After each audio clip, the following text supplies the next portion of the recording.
5 वाजलेत. सुरू करूया. मंगेश दादा हे आले. दादा आलेत. हो. वाटतं लोक अजून. नमस्कार मंगेश दादा. जय श्रीराम. जय श्रीराम.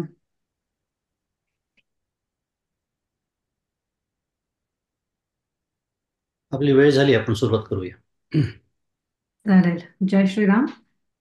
अं, सगळ्यांना आज बृहन महाराष्ट्र मंडळातर्फे आयोजित आजच्या आनंदाचे तत्वज्ञान या मालिकेच्या आजच्या सत्रात तुम्हा सर्वांचं स्वागत. मंगेश दादा आपल्याला साधनेचे विविध पैलू समजावून सांगता आहेत. मागच्या सत्रातही त्यांनी साधनेची मुख्य व्याख्या आपल्याला समजावून सांगितली. साधनेमध्ये प्रगती होतानाच लक्षण काय असतं ते सुद्धा समजावून सांगितलं. आजही आपण तेच सत्र पुढे सुरू ठेवूयात. मंगेश दादा, तुम्हाला माझा नमस्कार इथनाच. जय श्रीराम. आणि तुमच्याकडे आता पुढची सत्र कंटिन्यू करायला. बरेच जण अनम्यूट आहेत, त्यांना म्यूट करणे.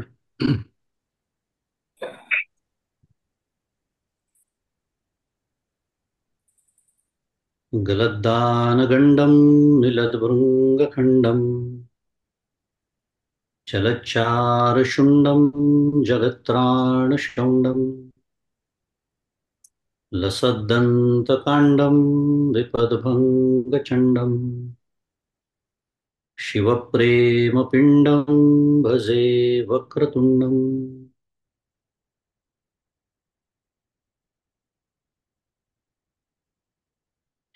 अहं निर्विकल्पो निराकाररूपो विभुर्व्याप्य सर्वत्र सर्वेन्द्रियाणां.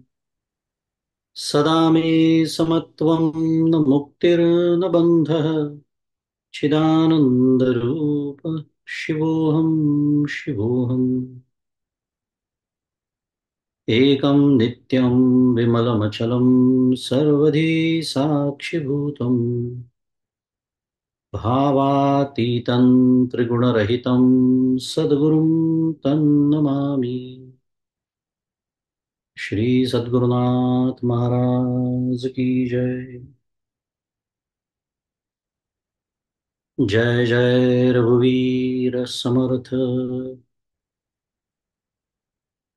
श्री राम जय राम जय जय राम. श्री राम जय राम जय जय राम. श्री राम जय राम जय जय राम. श्री राम जय राम जय जय राम. श्री राम जय राम जय जय राम. श्री राम जय राम जय जय राम. श्री राम जय राम जय जय राम. श्री राम जय राम जय जय राम.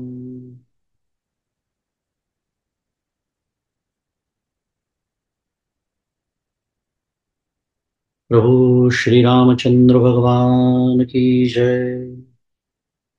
श्री सद्गुरुनाथ महाराज की जय. जय जय रघुवीर समर्थ.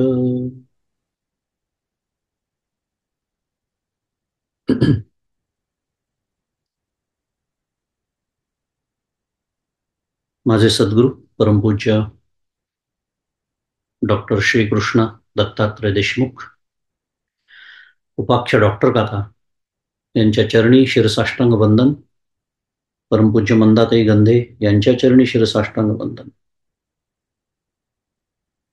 तुम्ही श्रोते जगदीश मूर्ती, तेथे माझी व्युत्पत्ती किती, बुद्धिहीन अल्पमती सलगी करीतो श्रीराम.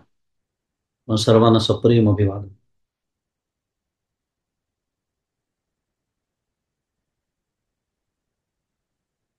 आनंदाचे तत्वज्ञान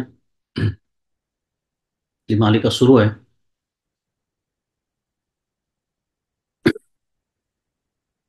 आणि त्या मालिकेच्या दुसऱ्या टप्प्यामध्ये आपण आहोत. काय त्याचं कितवं सत्र आहे वगैरे ते आत्ताच जाहीर झालेलं आहेच. आणि त्या मालिकेमध्ये सद्गुरू, सत्शिष्य या सगळ्या संकल्पना, त्याचा आवाका, व्यापकता, गंभीरता हे सगळं समजून घेतल्यानंतर आपण स्वाभाविकपणे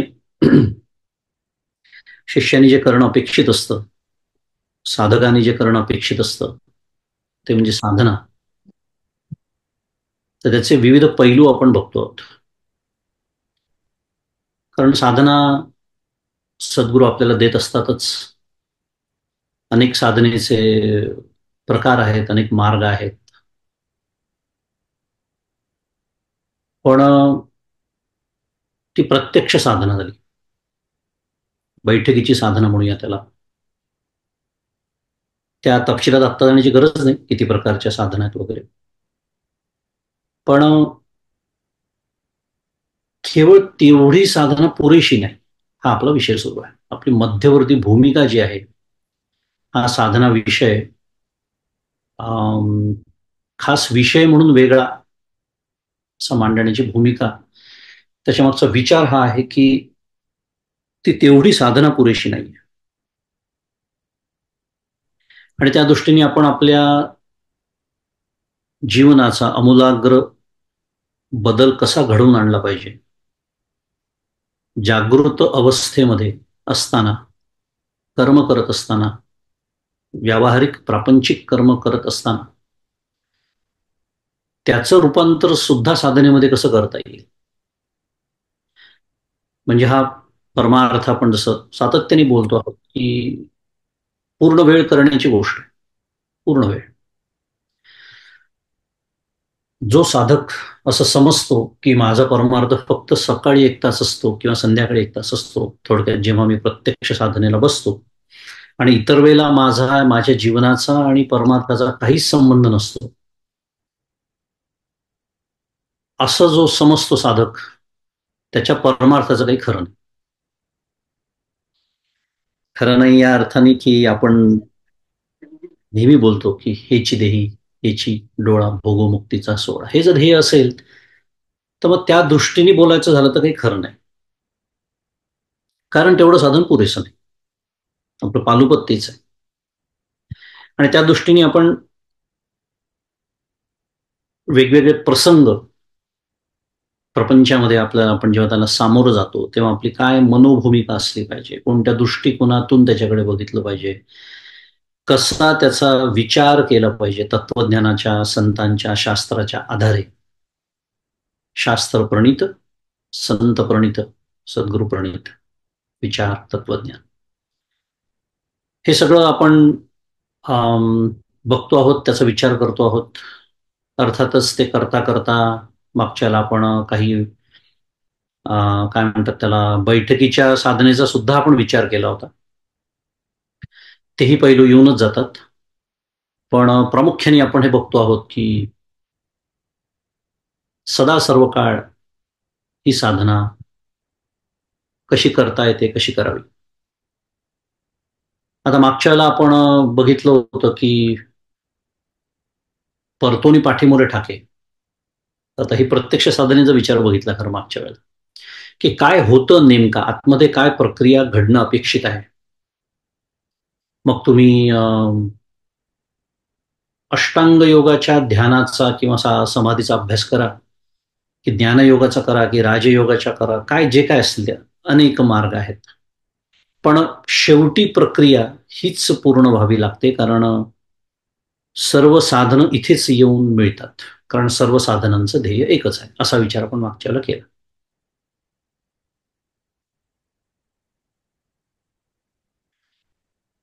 आता त्या समाधीचा तसाही बराच विचार केला जातोच, त्या ध्यानाचा बराच विचार केला जातो.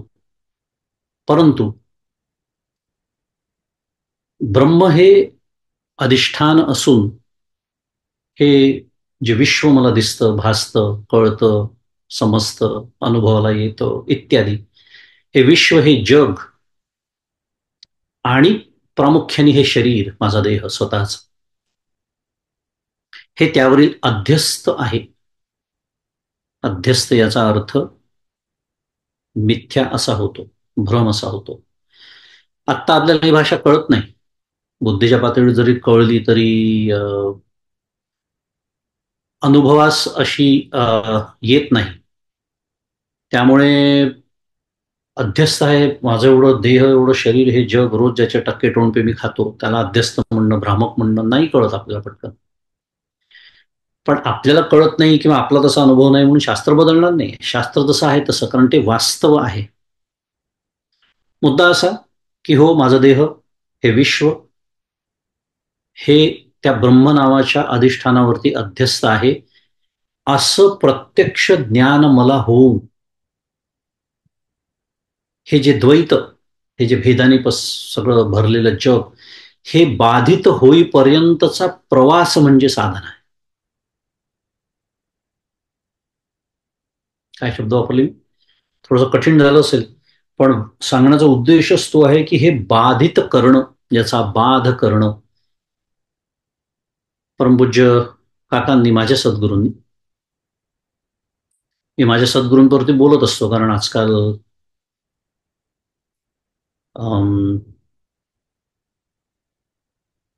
खरं काय आहे, अस्सल काय आहे हे समजावून घेण्याची तयारी नसल्यामुळे आणि साधनेमध्ये विविधताही असल्यामुळे बरेच वादविवाद उद्भवू शकतात. त्यामुळे मी माझ्या सद्गुरूंबद्दल बोलत असतो.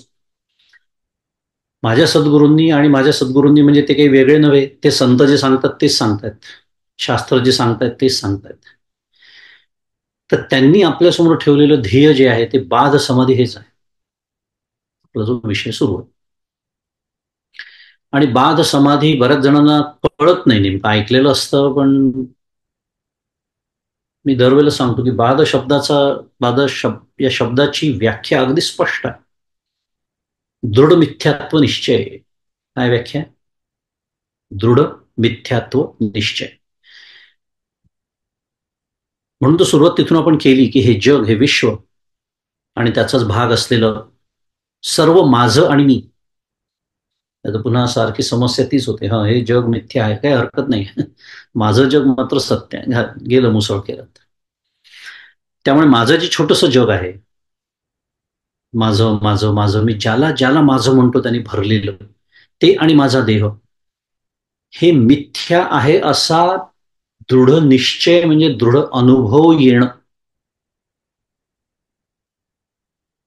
आणि मग तो अनुभव आल्यानंतर त्या अनुभवासह त्या जगामध्ये जी काही माझी प्रापंचिक कर्तव्य आहे ते करीत राहणं.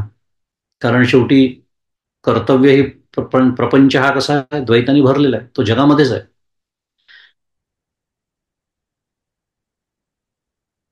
आणि तो करावाच लागणार आहे.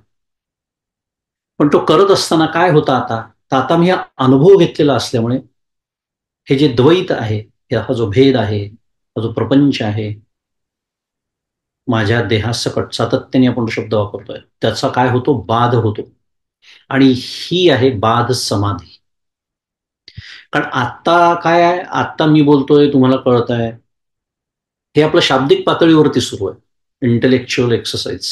कळलं मला, हा हे असं असं आहे. मिथ्या शब्दाची व्याख्या मी सांगू शकतो, बाध शब्दाची व्याख्या सांगू शकतो, सत्य म्हणजे काय सांगू शकतो, छान प्रवचनही त्याच्यावर करू शकतो. याचा अर्थ मला ते कळलं असा होत नाही. पण जेव्हा मला अनुभव येईल, ती बाध समाधी. म्हणजे आपण काय बारकावा बघतो आहे की या समाधीमध्ये कर्म सुरू असली तरी बिघडत नाही. मूळ मुद्दा तो सुरू आहे. कारण काय केलेलं आहे आता, द्वैताचा बाधच केलेला, अद्वैत अनुभूती घेतलेली आहे. ताटस्थ्या नाम समाधी म्हणे त्याची ठकली बुद्धी. काय म्हणतात, ताटस्थ्या नाव समाधी म्हणे त्याची ठकली बुद्धी ते समाधी नव्हे त्रिशुद्धी जाणावी नुसदी मूर्छा आली. कोण म्हणताय? मी नाही म्हणत, माझा अधिकारच नाही तेवढा. एकनाथ महाराज म्हणतात आहेत. एकनाथी भागवतामध्ये काय म्हणतात? ताटस्थ्या नाव समाधी म्हणे त्याची ठकली बुद्धी, म्हणजे जे लोक केवळ औदासीन्य ज्याला म्हणतात, औदासीन्य याचा अर्थ निष्क्रियता, त्याला समाधी म्हणतात. त्यांची बुद्धी मोहित झाली आहे असं जाणावं, असं समजावं, असं म्हणतात आहे संत एकनाथ महाराज. कारण ती खरी समाधी नाही, ते समाधी नव्हे. त्रिशुद्धी म्हटलंय, ते त्रिशुद्धी याचा अर्थ जनक, जनक राजाला सांगणं सुरू आहे. मग काय आहे? जाणावी नुसती मूर्छा आली, ती नुसती मूर्छा आली असं समजावे. कारण मूर्छा आपल्याला माहिती आहे, समजतं सगळ्यांना मराठी शब्द,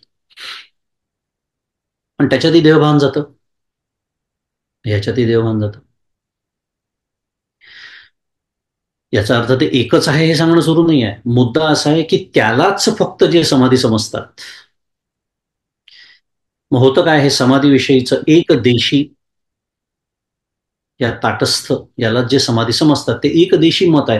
याचं कारण आहे, पहा कसं तर्कशुद्ध आहे सगळं. याचा अर्थ समाधीला कालमर्यादा, कारण ही समाधी किती काळ असू शकते? काही क्षणापासून, काही तासांपर्यंत, काही दिवसांपर्यंत, काय जे काय तुम्हाला म्हणायचं ते म्हणा, पण शेवटी त्याला मर्यादा आहे का नाही? कशाची? काळाची. म्हणजे समाधी कालमर्यादित झाली हे बोलणे वेडेपणाचे आहे.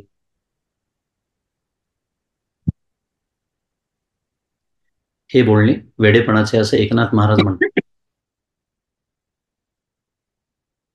बरं, इतकंच नव्हे, एकनाथ महाराज पुढे उदाहरण सुद्धा देतात, फार महत्वाचं उदाहरण आहे आपल्यासाठी. काय उदाहरण देतात? अर्जुना देऊनी निज समाधी सवेची घातला महायुद्धी, एकनाथ महाराज म्हणतात. काय सुंदर आहे पाहूवी. अर्जुना देऊनी निज समाधी सवेची घातला महायुद्धी परी तो कृष्ण कृपानिधी ताटस्थ त्रिशुद्धी नेदीच स्पर्शो. एकनाथी भागवत 432 क्रमांकाची होई, सांगायचं राहिलं, दुसरा अध्याय. काय म्हणतात महाराज? एकनाथ महाराज, अर्जुना देऊनी निज समाधी सवेची घातला महायुद्धी. म्हणून मी म्हणालो, आपल्या एक एक प्रापंचिक साधक म्हणून आपल्यासाठी तर खूप महत्वाची होई. म्हणजे भगवंतांनी काय केलं? अर्जुनाला आत्मसमाधी देऊन त्याला लागलीच महायुद्धामध्ये घातलं. नाही तर महासमाधी, अरे वा छान आहे, लागली समाधी, काही गरज नाही आता पुढचं काही करण्याची नाही. म्हणजे तो जो कृपानिधान श्रीकृष्ण त्यांनी काय केलं? अर्जुनाला ताटस्थ्याचा, या ओवीतला शब्द वापरायचा झाला तर, म्हणजे निष्क्रियतेचा स्पर्श कधीच होऊ दिला नाही. ते शुद्धी पुन्हा जनकाला सांगतायत. काय शिकतोय आपण? समाधी. आणि आपल्यातले पंडित विद्वान हे अर्जुनाला मोक्ष मिळाला की नाही याची निरर्थक चर्चा करत बसतात.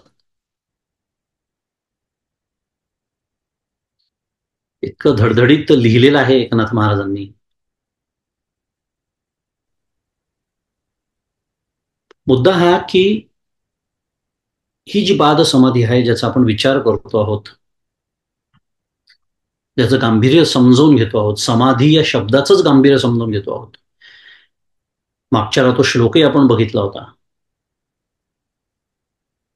की जागृतीमध्ये आत आणि बाहेर समाधीचा अभ्यास कसा करावा.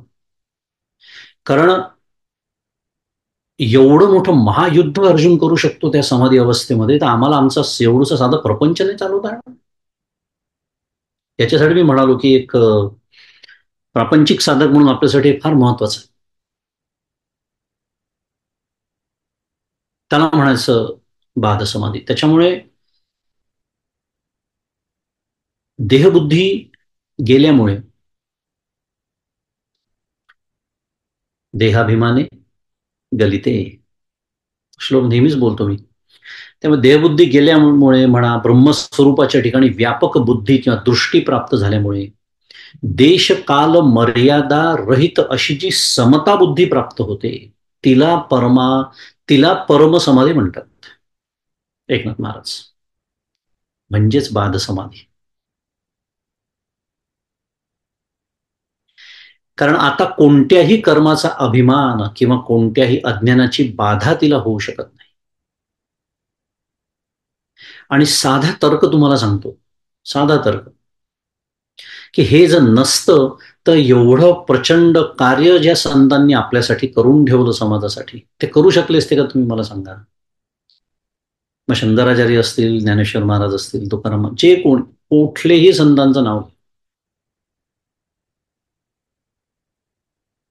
समाधी अवस्था प्राप्त झाल्यानंतर जर कर्म शक्य नसतं तर एवढं मोठं प्रचंड कार्य संतांनी केलंच नसतं, करूच शकले नसते. आपल्याला आपल्या आत्मज्ञानाची म्हणूया, आपल्या शाश्वत हिताची सोयच झाली नसती. इतका साधा तर्क आहे. त्याला एक मोठा शास्त्रीय शब्द आहे, मी आता ज्या कर्माबद्दल बोलतोय त्याला नैष्कर्म्य दशेत केलेलं कर्म असं म्हणतात. कारण कर्म तर सुरू आहे, पण आता त्याला कर्तेपणाचा तिथे अभिमान नाही, कोणत्याही प्रकारच्या अज्ञानाचा बाध आता तिथे होऊ शकत नाही त्या कर्त्याला. म्हणून त्याला म्हणायचं नैष्कर्म्य दशेत केलेलं कर्म. कारण निष्कर्म ब्रह्मस्वरूपाशी ते एकरूप झालेले आहेत, पण म्हणून ते देहरूपानी किंवा जीवरूपाने निष्क्रिय होतात आहे असं नाही. उत्कृष्ट पद्धतीने कर्तव्य करतात. म्हणूनच अर्जुनाचं हे उदाहरणासाठी फार महत्वाचं आहे. महायुद्ध करून घेतलं त्याच्याकडनं भगवंताने, साधीसुधी गोष्ट नाहीये. आम्हाला तर युद्ध कधीच करायचं नाहीये. बाध समाधी साधनेचे एक एक पैलू आपण शिकतोय. अजून एक छान पैलू आहे साधनेचा, की साधक किंवा संवादी माया धरणं आणि बाधक किंवा विसंवादी माया सोडणं, आणि या संबंधी अखंड सावध असणं, याला म्हणायचं साधन. काय म्हणाल मी? साधक आणि संवादी माया, दोन प्रकारच्या माया आपल्यासमोर, दोन गटामध्ये त्याची विभागणी करता येते, केली जाते साधकाच्या दृष्टीने. मायाच आहेत दोन्ही, मायेचेच आविष्कार आहेत, प्रश्नच नाही. पण एक साधक आहे म्हणजे आपल्यासाठी सुसंगत आहे, सोयीची आहे, आपल्या पारमार्थिक प्रवासाला मदत करणारी आहे. म्हणून तर मायेला काय दिले? धन्यवाद समर्थांनी, दासबोधा. झाला आपला विषय सुरुवातीला, तो स्मरणात असेल तर तिला म्हणायचं साधक, संवादी माया, संवादी आहे ती. शुद्ध मराठीत कॉम्प्लिमेंटरी म्हणतात त्याला. आणि बाधक, की आपल्या परमार्थ मार्गाला, आपल्या साधनेला, आपल्या याला सगळी विसंगत अशी ती विसंवादी माया, बाधक माया, ती सोडणं. आणि पहिली माया जी धरणं. आणि सगळ्यात महत्वाचं, या संबंधी अखंड सावध असणं, याला म्हणायचं काय? साधना. आता स्वरूपानुभूती जेव्हा येते तेव्हा त्याच्यानंतर या साधक आणि संवादी मायेचा सुद्धा त्याग अपेक्षित असतो.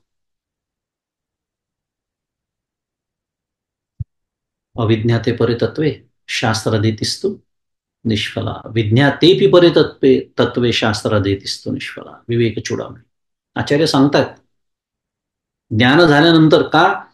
कारण गरज नाहीये, गरज नाही. पण ज्यांना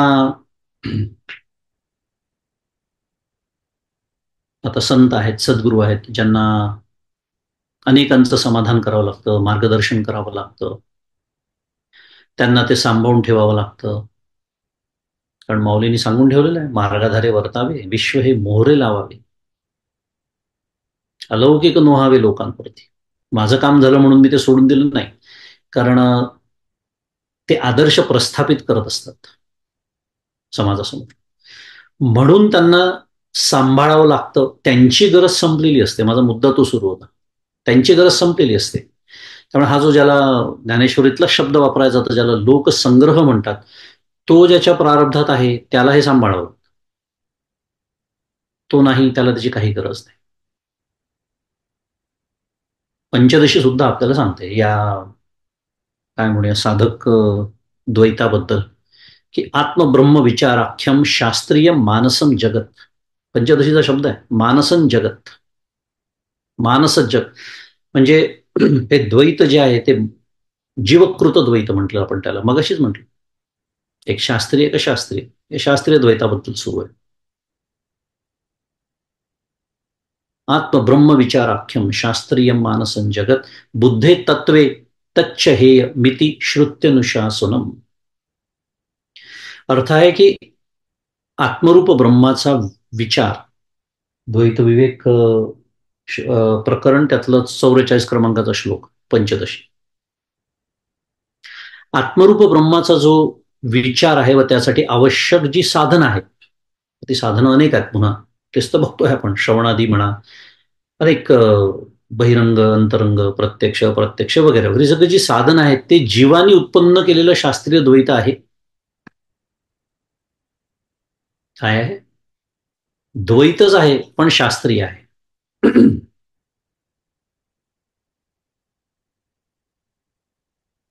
पण मी ब्रह्म आहे असं तत्वसाक्षात्कार जेव्हा होतो तेव्हा अशा द्वैताचाही त्याग करावा अशी श्रुतीची आज्ञा आहे. श्रुत्यनुशासनम, श्रुती अनुशासनम पदच्छेद आहे त्याचा. पंचदशी आपल्याला सांगते. पण ज्यांना, पुन्हा एकदा, ज्यांना लोकसंग्रह आहे त्यांना तो इतरांसाठी सांभाळावा. परमपूज्य काका जसं म्हणतात नेहमी की आपण पलीकडच्या तीरावर पोचलो म्हणून ते नाव मोडून तोडून टाकू नये, कारण मागणं येणारे आहेत ना अजून. मी पोचलो, आता मला काही काम नाही, अशी भूमिका सुद्धा घेण्याची गरज नाही. पण माझी गरज संपलेली असली पाहिजे. दुसरी समस्या आहे, नाहीतर ते काय होतं, शास्त्र डोक्यावर बसतं, ब्रह्मराक्षस होतो. सोडून देतो विषय आपला, आत्ता विचारांचा विषय नाही येतो. साधनेचे पैलू पाहतोय आपण. पुढचा पैलू आहे जगाचे व्यवहार सांभाळत परमेश्वराशी नातं जोडण्याची कला, साधण्याचा जो प्रयत्न आहे त्याला साधना म्हणतात. काय म्हणालो मी? जगाचे व्यवहार सांभाळत, ते तर सांभाळावेच लागतात, कर्तव्य करावीच लागतात, पण ती करत असताना परमेश्वराशी नातं जोडायचं आहे. भक्तिप्रांतातला विचार आहे. साधनेचाच आपण विचार करतो. साधनेचे अनेक पैलू आहेत, पण भक्तिप्रांतामध्ये परमेश्वराशी नातं जोडलं जातं. माहिती आहे आपल्याला, नवविधा भक्ती प्रसिद्ध विषय आहे. दास्य करता येतं, सख्य करता येतं.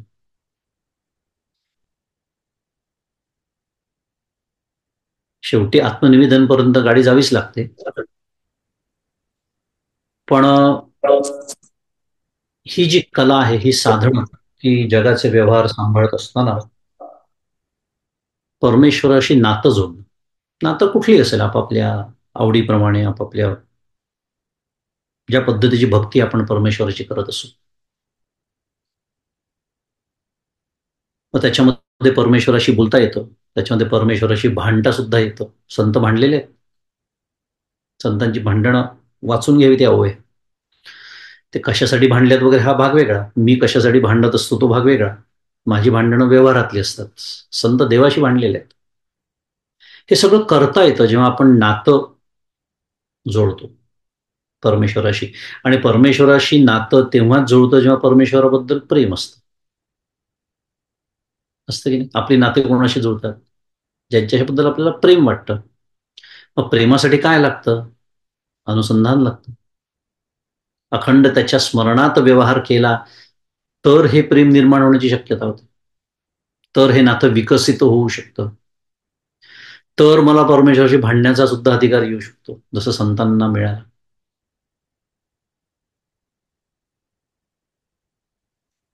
त्याला म्हणायचं साधना. प्राप्त परिस्थितीमध्ये आत्मसुख कसं मिळवावं हे सांगणारे नियम म्हणजे धर्म, आणि ते नियम पाळत केलेलं आचरण म्हणजे धर्माचरण. आणि हे धर्माचरणाने सर्व व्यवहार करणं म्हणजे साधन. काय व्याख्या केली आपण नवीन साधनेची? प्राप्त परिस्थितीमध्ये आत्मसुख कसं मिळवावं हे सांगणारे जे नियम आहेत, म्हणून तर धर्मो रक्षति रक्षिता आहे. धर्माने रक्षण होतं या सर्व गोष्टींचं. धर्म जसं मला सांगतो की हे कर, हे करू नकोस, त्याला वेद विहित कर्म, वेद विहित उपासना असं म्हणतात. त्याला म्हणायचं धर्माचरण. आणि असे या धर्माचरणाने सर्व व्यवहार करणं. म्हणून तुम्ही मगाशी म्हणालो की अन्यथा बाहेर गेल्यानंतर, बाहेर म्हणजे घराच्या बाहेर पाऊल टाकल्यानंतर, सकाळी समजा साधना केली आणि बाहेर पडलो आणि मी जर समजलं आता माझा काही संबंध नाही या धर्माशी आणि परमार्थाशी आणि परमेश्वराशी, महाभयानक चूक करतोय मी एक साधक म्हणून. माझं संपूर्ण आचरण या नियमांनी बंदिस्त असलं पाहिजे. धर्माचरणानेच माझे सर्व व्यवहार असले पाहिजे. कारण शेवटी सकळ धर्म माझी धर्मस्वरूपी राहणे हा स्वधर्म. इथपर्यंत जर मला पोचायचं असेल तर तो जो मार्ग आहे ज्याला आपण साधना म्हणतोय सातत्याने, तो धर्माचरणाचाच मार्ग आहे. धर्म सोडून धर्म बाह्य वर्तन करून कोणालाच काही आजतागायत परमार्थात मिळालेलं नाही. महत्वाचा मुद्दा आहे. का? कारण आजकाल धर्मशब्दाची ॲलर्जी झालेली आहे शुद्ध मराठीत. ॲलर्जी म्हणजे काय? अंगावर पाल पडल्यासारखं लोक करतात. काय? आणि वर्ण सांगायचं काय, I am spiritual but I am not religious. त्यांना रिलिजन म्हणजे धर्म असं म्हणायचं असतं ते. कारण त्यांना स्पिरिच्युअल म्हणजे काय, रिलिजन म्हणजे काय, धर्म म्हणजे काय, त्यातलं काहीच कळलेलं नसतं. हा, त्यांना काय म्हणायचं आहे ते आपण समजू शकतो की धर्माच्या नावाखाली ज्या काही गोष्टी त्यांना जगात बघायला मिळतात, आता ते दुर्दैव आहे. ते दुर्दैव आहे. हा आपल्या धर्माचा भाग नाही आहे, तो वेगळा विषय आहे. ते बोलण्याचं हे स्थान नव्हे. पण म्हणून धर्मच वाईट आहे हे जे त्यांचं भूमिका झालेली असते ती अत्यंत चुकीची असते. ते कशाला मुकत असतात हेच त्यांना कळत नसतं.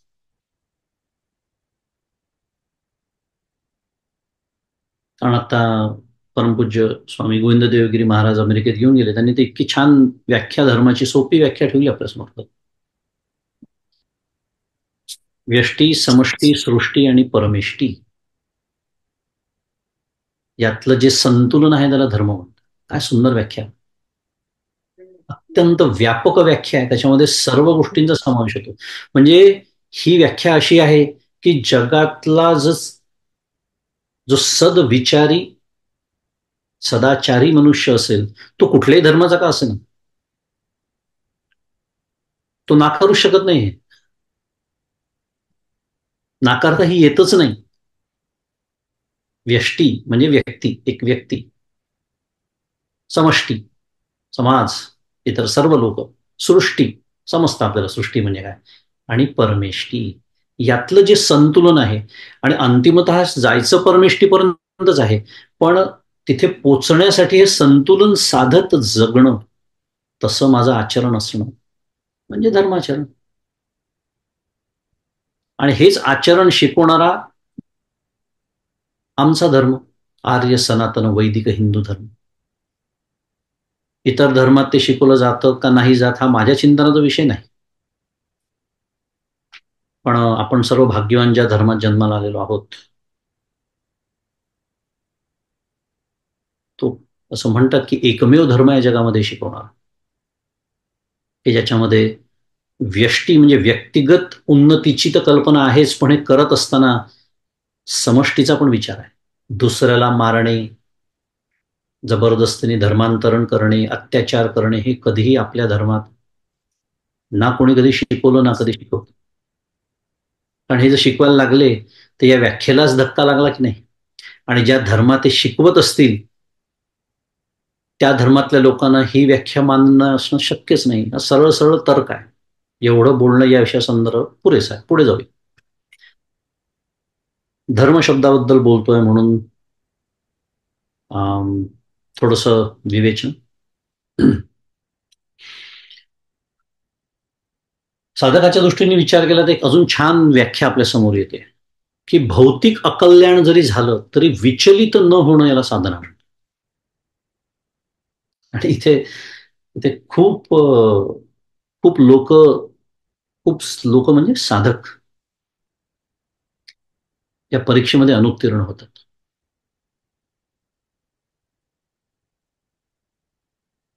भौतिक अकल्याण हे झालं तरी विचलित न होणं याला साधना म्हणतात.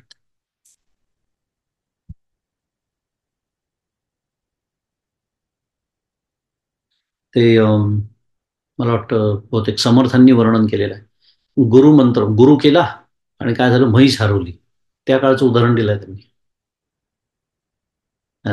गुरु केला म्हणजे काय, सद्गुरु प्राप्ती झाली, मंत्र घेतला कोणाकडून तरी, म्हैस हरवली. म्हणजे काय केलं त्यांनी, त्या शिष्याने या दोन गोष्टींचा संबंध जोडला.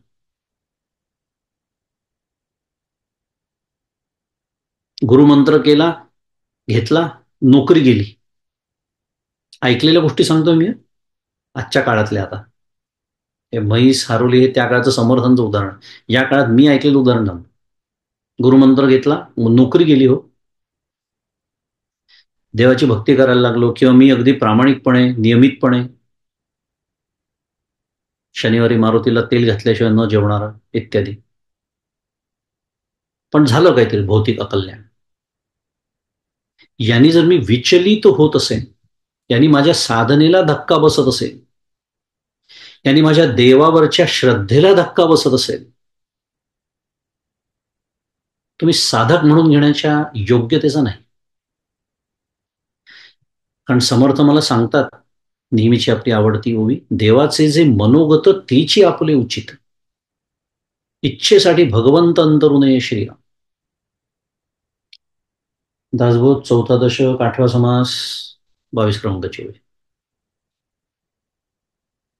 देवाचे जे मनोगत घडू नये असं वाटणं बरोबर आहे, स्वाभाविक आहे, कोणीच इच्छा करत नसतं. पण तरी अकस्मात होणार होऊनही जाते की नाही, बोलतो की नाही आपण ते नेहमीच. अकस्मात होऊन जाते एखादी गोष्ट, का, तो प्रारब्धाचा भाग आहे म्हणून. आणि तो प्रारब्धाचा भाग आहे म्हणणं काय, किंवा ते देवाचं मनोगत आहे असं म्हणणं काय. तर तुम्ही म्हणाल ते ठीक आहे, पण तेची आपली उचित, ते माझ्यासाठी उचित आहे कसं समजून घ्यायचं. अरे प्रारब्ध म्हणजे काय, माझ्याच कर्माचं फळ आहे ना. मग ते फल देऊन ते कर्म निवृत्त झालंय. आता ते सुख आणि दुःख, अत्यंत दुःखद ही घटना आहे, ही माझी प्रतिक्रिया आहे त्याच्यावरची, हरकत नाही. त्याचा अर्थ अजून सुख आणि दुःख माझ्यासाठी समान झालेले नाही आहेत, मान्य. दुःख मला कळतं, सुख कळतं, दुःख नको असं वाटतं, इथपर्यंत ठीक आहे.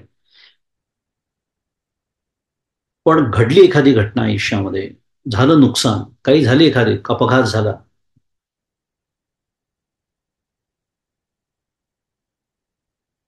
माझी इच्छा असते असं काही होऊ नये, बरोबर आहे, पण झालंच तर भगवंत अंतरू नये समर्थ म्हणतात. कारण माझ्या सर्व प्रयत्नानंतर मी निष्काळजी राहणं आणि मग काहीतरी घडणं गोष्ट वेगळी, ते अपेक्षित नाही. मी सर्व प्रयत्न केल्यानंतर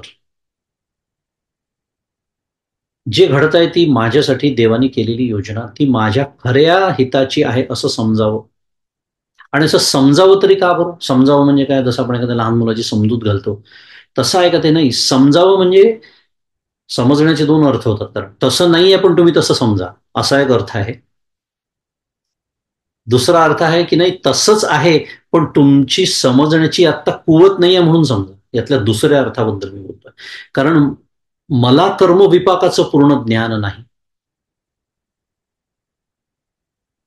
आणि त्याला म्हटलेलं तसे अदृष्टच आहे. कर्माचं फल हे अदृष्ट असतं. ते कर्म मी या जन्मात केलेलं सुद्धा नसेल, त्यामुळे त्याची उत्तरं या जन्मापुरतंच ज्ञान असलेल्या माझ्यासारख्या अल्पज्ञ जीवाला समजणं शक्यच नाहीये.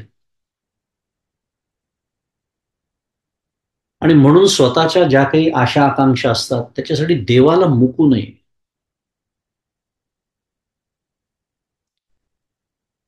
थोडक्यात भक्तीच्या नावाखाली, उपासनेच्या नावाखाली मी जे काही करतो देवाचं, तर जे परमपूज्य काकांना नियमाने ऐकतात त्यांना हे वाक्य किती हास्यास्पद आहे माहिती असेल. मी देवाचं करतो, ह्याच्यासारखा सगळ्यात मोठा म्हणजे विनोद नाही या जगामध्ये.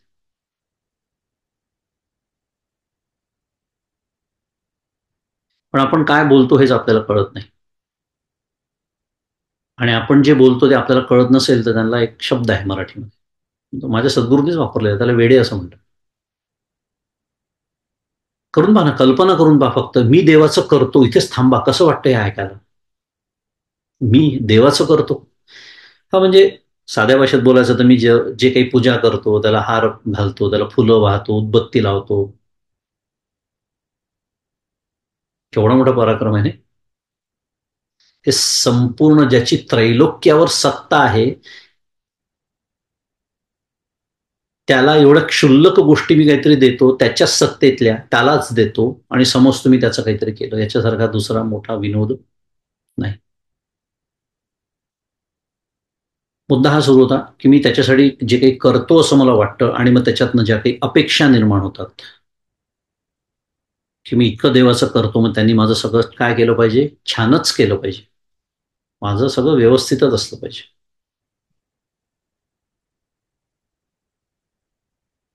खरी ही अस्सल साधन आहे, ही अस्सल साधन आहे. हे सांगणारे खूप कमी भेटतील. परमपूज्य काका नेहमी गमतीने सांगतात.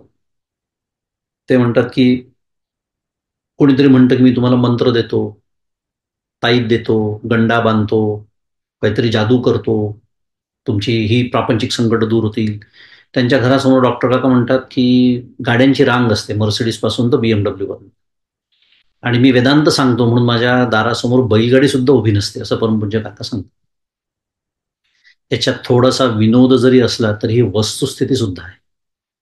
कारण समाजाला इकॉनॉमिक्सचा सिद्धांत आहे तो काय, मागणी तसा पुरवठा. समाजाची मागणी अखंड प्रापंचिक गोष्टींचीच असल्यामुळे ते देणारे म्हणजे मी देतो म्हणणारे भेटतात. मग त्यांच्या समोर गाड्यांची रांग असते घरासमोर, आणि जे खरं काय आहे ते सांगतात आहेत. आणि ते सांगतात आहे म्हणजे ते शास्त्र समजून सांगतात आहे, ते संत काय म्हणतात आहे ते समजून सांगतात आहे. कारण हे समर्थांची ओवी सांगतोय मी तुम्हाला. त्यांच्याकडे लोक फारसे फिरकत नाही, कारण लोकांना हे ऐकायला आवडत नाही. लोकांचं सोडून दे, आपण साधक आहोत की नाही, आपण स्वतःला साधक समजतो म्हणून साधना आपण शिकतो. साधनेचा अजून एक पैलू आहे की विचार तरंग रहित, ज्याला सांश असा शब्द आहे बरं, स अंश, अंशाचा, आणि अंतःकरणाचे विचार तरंग रहित म्हणजे निरंश, म्हणजे विचार तरंग सहित अंतःकरण, आणि विचार तरंग रहित म्हणजे त्याला निरंश म्हणतात. मी असं म्हणालो, अंतःकरणात हे जे अंतःकरण आहे त्याचा अभ्यासाने रूपांतर करणं म्हणजे साधना. म्हणजे काय, विचार तरंग सहित जे अंतःकरण आहे त्याचं रूपांतर विचार तरंग रहित अंतःकरणात अभ्यासाने करणं म्हणजे साधना. फार सुंदर व्याख्या तुम्हाला सांगतो. ज्याला गंभीरतेने साधन करायचं आहे तो अशा व्याख्या तो म्हणजे अशा कायमच्या करून ठेवेल हृदयामध्ये.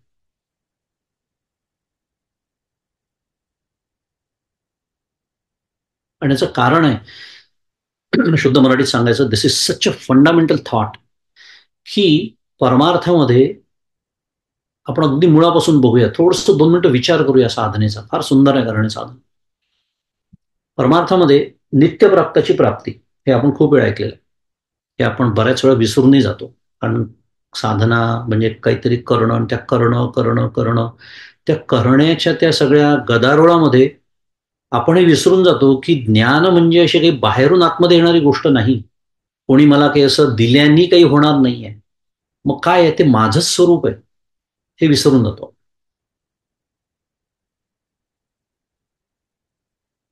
नित्यप्राप्त आहे मला ते. मग ते नित्यप्राप्त आहे, पण मला त्याचा आज अनुभव नाहीये ना. बरोबर आहे, ही पण वस्तुस्थिती आहे. म्हणजे त्या अनुभवाच्या आड काहीतरी येत आहे. बरोबर आहे. मग काय येतंय ते आड, त्यालाच तर अज्ञान असं म्हणतात. अज्ञान आड येतं हेही आपण ऐकलेलं असतं, पण नेमकं त्याचं स्वरूप काय, what does it translate into, give me a tangible thing, लोक म्हणतात. अज्ञानाबद्दल वगैरे बोलायला लागले, अविद्या, अज्ञान. टँजिबल गोष्ट बोलूया. प्रत्यक्ष काय होतं अज्ञान म्हणजे, तर माझ्या अंतःकरणात उठणाऱ्या ज्या वृत्ती आहेत त्या याच्या आड येतात. त्या वृत्ती का येतात वगैरे हा फार व्यापक विषय आहे. त्याचा संबंध थेट वैराग्याशी जाऊन भिडतो मग. म्हणून तो वैराग्याचा इतका आग्रह आहे परमार्थामध्ये. कारण त्या वृत्ती शांत तेव्हाच होतील जेव्हा मी वैराग्य धारण करून बसलेला असेल. तेव्हाच मला सांश अंतःकरणाचं निरंश अंतःकरणामध्ये रूपांतर. आणि एक अजून सुंदर विचार सांगतो या संदर्भामध्ये. एक व्याख्या सांगतो, पहिले व्याख्या आहे का शांतपणे, आणि मग त्याच्या आधारावर मला जे सांगायचं आहे ते सांगतो. अंतःकरणातल्या ज्ञान करून देणाऱ्या परिणामाला किंवा बदलाला वृत्ती असं म्हणतात. आपण वृत्तीबद्दल बोलतोय म्हणून व्याख्या सांगितली वृत्तीची. पुन्हा सांगतो, एकदम कळत नाही ती काय. अंतःकरण आहे आपलं. अंतःकरण एखादं शांत सरोवर आहे अशी कल्पना करा. तसं आपलं अंतःकरण आहे. आणि त्याच्यामध्ये काय होतं, त्या सरोवरात, ते सरोवर आहे, त्यात समजा कोणी दगड टाकला, काय लाटा उठतात, तरंग उठतात म्हणूया आपण, तरंग. तर तसं जेव्हा माझ्या या शांत अंतःकरणामध्ये बदल होतो, परिणाम होतो, तर तो बदल किंवा परिणाम हा 4 प्रकारचा असतो.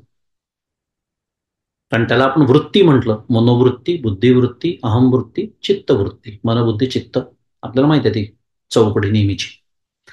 पण कुठल्याही प्रकारची का असे ना, परिणाम काय होतो, तर त्यांनी ज्ञान होतं मला. म्हणजे ज्ञान करून देणाऱ्या या बदलाला किंवा परिणामाला वृत्ती असं म्हणतात. आणि ज्ञान करून देणं हे त्याचं कार्य आहे. It is a function of that sort of a ripple. बरोबर, ही व्याख्या आहे. म्हणजे काय, की त्यांनी मला एखाद्या गोष्टीचं ज्ञान होतं. आता समजा बुद्धिवृत्ती असेल ती, तर निश्चयात्मक ज्ञान होतं, संकल्पात्मक ज्ञान होतं जर मनोवृत्ती असेल तर, इत्यादी. पण हे होणारं ज्ञान आहे. बरोबर आहे. पहा, मी तुम्हाला हळूहळू नेतोय, स्टेप बाय स्टेप नेतोय, कारण थोडा क्लिष्ट वाटू शकतो हा विचार, म्हणून मी अगदी सावकाश एक एक पायरी. पुन्हा एकदा, शांत अंतःकरणामध्ये बदल झाला, परिणाम झाला, त्याला आपण वृत्ती म्हटलं. त्या वृत्तीचं कार्य आहे ज्ञान करून देणं. मग ते ज्ञान स्मृतीनी असो, सुखदुःखाचं असो, पंचज्ञानेंद्रियांनी झालेलं असो, विविध प्रकारचे ज्ञान आहेत. प्रमा अप्रमा असे त्याचे प्रकार आहेत, सोडून देऊ आपण आता. पण ज्ञान करून देणं हे त्या वृत्तीचं काम आहे. म्हणजे हे होणारं ज्ञान आहे. आलं लक्षात गाडी कुठे चालली आहे. हे होणारं ज्ञान आहे. आणि हे होणारं ज्ञान जोपर्यंत मी थांबवत नाही, तोपर्यंत असणाऱ्या ज्ञानाचा अनुभव येणार.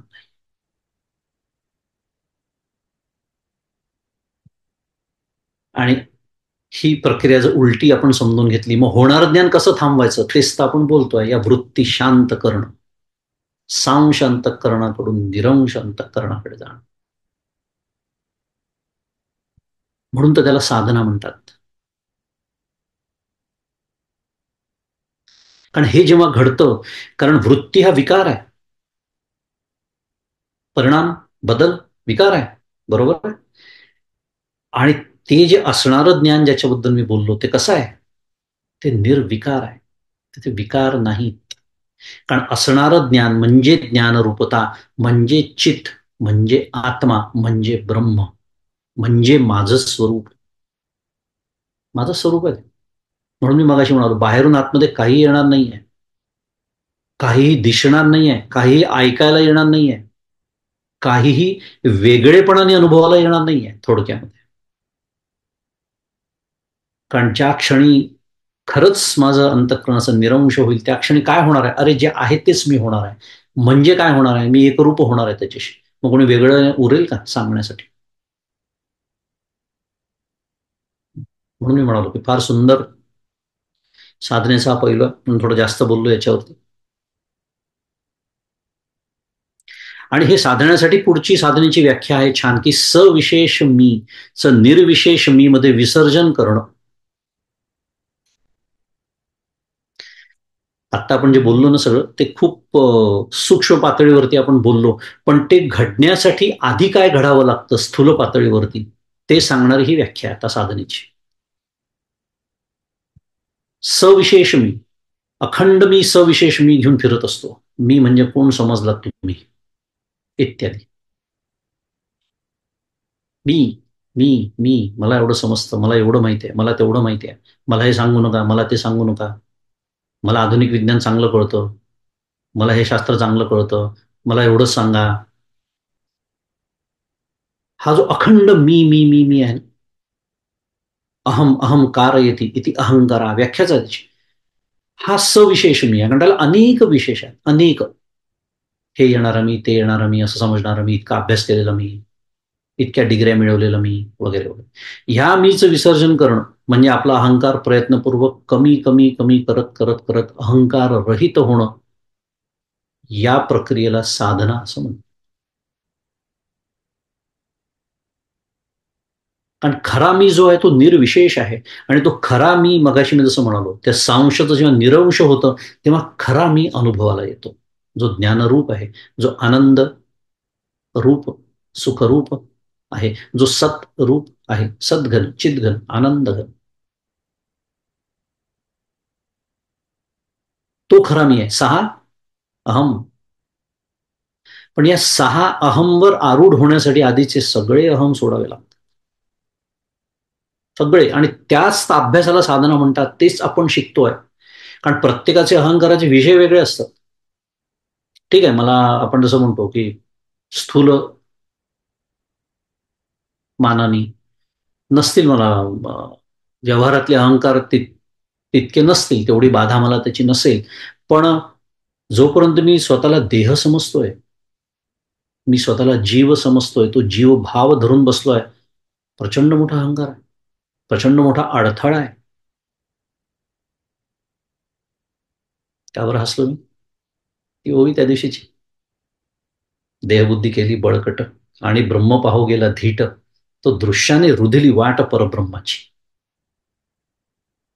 ते दृश्य तिथे रोधणारच आहे वाट माझी.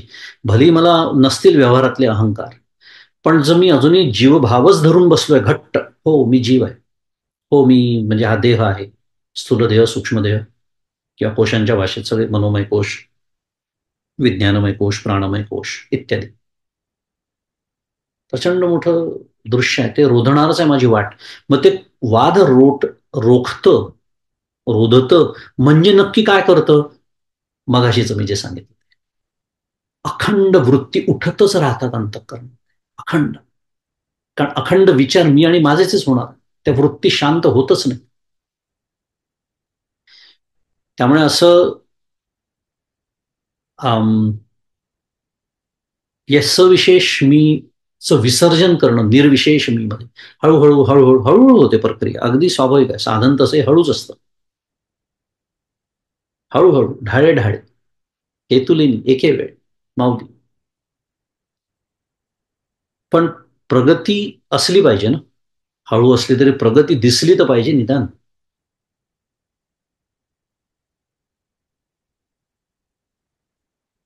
ते महत्वाचं आहे. संकुचिततेकडून व्यापकतेकडे किंवा भेदाकडून अभेदाकडे केलेला प्रवास म्हणजे साधन. एक एक सुंदर सुंदर पैलू आहे तुम्हाला सांगतो साधनेचे. हेच तर शिकायचं आपल्याला. हे सगळं न समजून घेता, हे सगळं तसं माझं जीवनाची घडी, माझ्या विचारांची दिशा, माझ्या विचारांची एक उतरंड, एक मनोवृत्ती, हे सगळं तयार न करता जर मी समजत असेल की माझी साधना छान सुरू आहे, काय शब्द आहे त्याला परमपूज्य काकांचा, साधनाभास. आभास आहे नुसतं, फसवतोय मी स्वतःला. आणि मग असं विचारण्याची पाळी येते, खूप जणांवर येते, की झाले ना आता 15 वर्ष 20 वर्ष 25 वर्ष परमार्थात. प्रामाणिक असेल साधक तर बोलून दाखवतो की म्हणावी तशी प्रगती नाही अजून, कशी असणार. कारण त्याला विरोधी इतक्या गोष्टी सुरू आहेत अजून जीवनामध्ये. केवळ 4 गोष्टी मला बुद्धीच्या पातळीवर कळल्या म्हणजे मी मोठा होत नाही परमार्थामध्ये. ठीक आहे, परोक्ष ज्ञान त्याचं महत्व आहे, त्याचं एक मूल्य आहे, पण त्याला मर्यादा पण आहे. मी तसं अजून वागतच नसेन, संकुचिततेकडून व्यापकतेकडे जात नसेन, अजूनही भेदानीच माझं जीवन भरलेलं आहे. भेदाने जीवन भरलेलं असणारच आहे. भेद सत्यत्वानी, त्याचा अर्थ असा आहे, तो सत्य मानण्याकडेच माझी प्रवृत्ती असेल. भेदाकडून अभेदाकडे केलेला प्रवास म्हणजे भेद सत्यत्व निश्चयाकडून अभेद सत्यत्व निश्चयाकडे केलेला प्रवास, असा अर्थ आहे त्याचा. त्याला म्हणायचं सांग, काय सांगतं छांदोग्य उपनिषद आपल्याला? यो वै भूमा तत्सुखम नाल्पे सुखम अस्ति भूमैव सुखम एव. छांदोग्य उपनिषद अध्याय 7 खंड 23 श्लोक क्रमांक 1. यो वै भूमा तत्सुखम. भूमा म्हणजे ब्रह्म नावाचं जे तत्व आहे, हेच सुख आहे.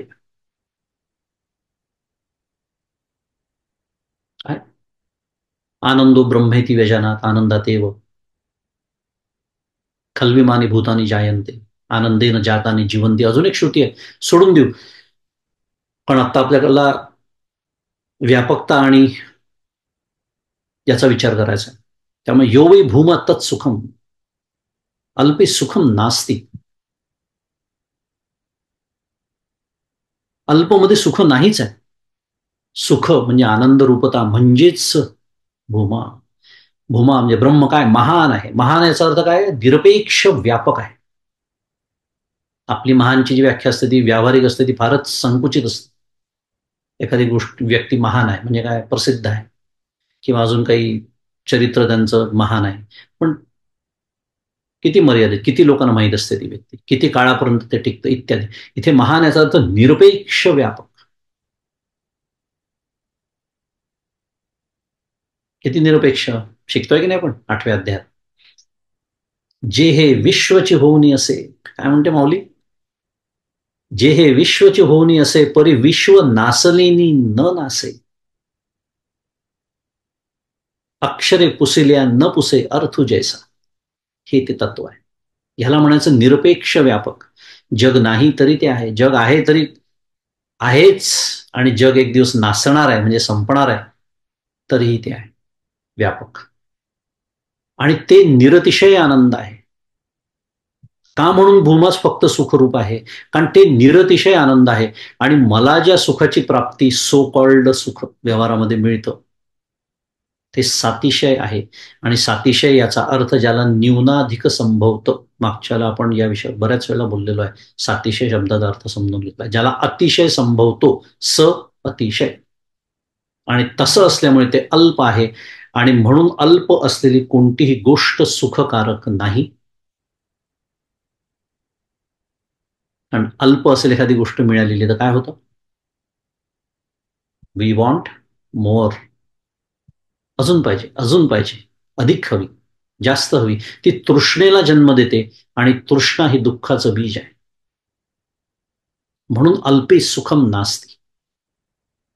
त्याच्याकडे सुखरूप होणे, आनंदरूप होणे हाच एकमेव उपाय त्याला आहे.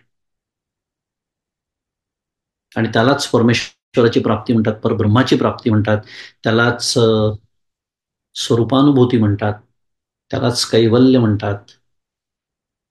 अनेक नावं त्याला आहेत. आणि हे सर्व सद्गुरु कृपेने आपल्याला प्राप्त व्हावं अशी सदिच्छा सद्गुरूंच्या चरणी व्यक्त करतो आणि आजचं हे चिंतन त्यांच्या चरणी अर्पण करतो. श्री सद्गुरुनाथ महाराज की जय. जय जय रघुवीर समर्थ.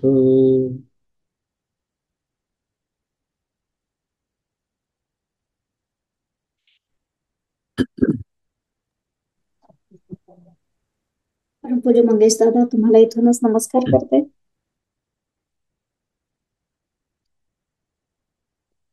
सत्र अतिशय नेहमीप्रमाणे फारच उद्बोधक, फारच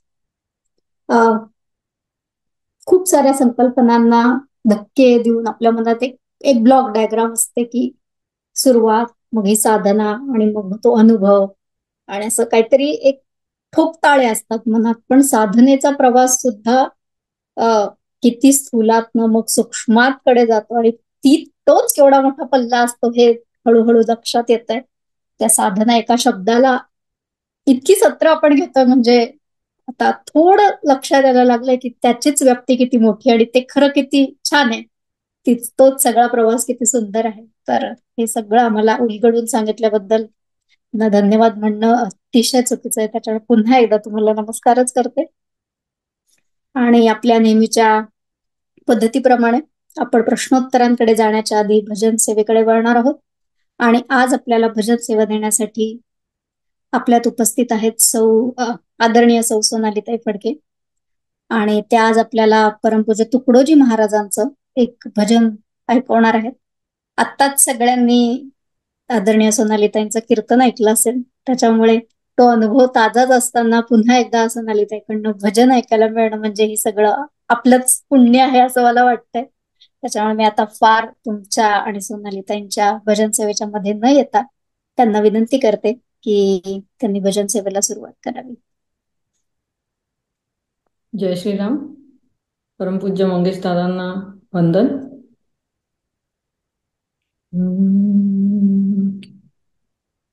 अनुभव योगी सद्गुरु माझा एकांती बोले. अनुभव योगी सद्गुरु माझा एकांती बोले. स्वप्न सुखाला पाहून कारे मन खोविसी अपुले. स्वप्न सुखाला पाहून कारे मन खोविसी अपुले. शोध गड्या रे निज वस्तूला हो सावध आता. मायावी हे त्रिगुण जाणुनी, मायावी हे त्रिगुण जाणुनी नच जाया पंथा. अनुभव योगी सद्गुरु माझा एकांती बोले. चिन्मय रूपा पाहि स्वरूपा का भुलला बापा. सहजासनी बैसून सोडवी 84 खेपा. अनुभव योगी सद्गुरु माझा एकांती बोले. चौथा देह शोधुनी पाही नवलाचे नवल. अधो ऊर्ध्व त्या शून्य महाशून्यात असे बाळ. अनुभव योगी सद्गुरु माझा एकांती बोले. नाद बिंदू साधुनी ध्वनीला अंतर्गत ठेवी. ध्यानी ध्याता साक्षी होसी, ध्यानी ध्याता साक्षी होसी मग अमृत सेवी. अनुभव योगी सद्गुरु माझा एकांती बोले. नसे 5 मुद्रांची थोरी अंत नसे रंगा. तुकड्या दास म्हणे, तुकड्या दास म्हणे स्वानंदी भावे भवगंगा. अनुभव योगी सद्गुरु माझा एकांती बोले. अनुभव योगी सद्गुरु माझा एकांती बोले. स्वप्न सुखाला पाहुन कारे मन खोविसी अपुले. स्वप्न सुखाला पाहुन कारे मन खोविसी अपुले. अनुभव योगी सद्गुरु माझा एकांती बोले. अनुभव योगी सद्गुरु माझा एकांती बोले. श्री सद्गुरुनाथ महाराज की जय. जय जय रघुवीर समर्थ.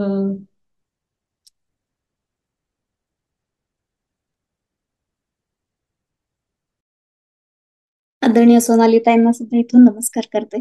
खूपच छान झाली भजन सेवा.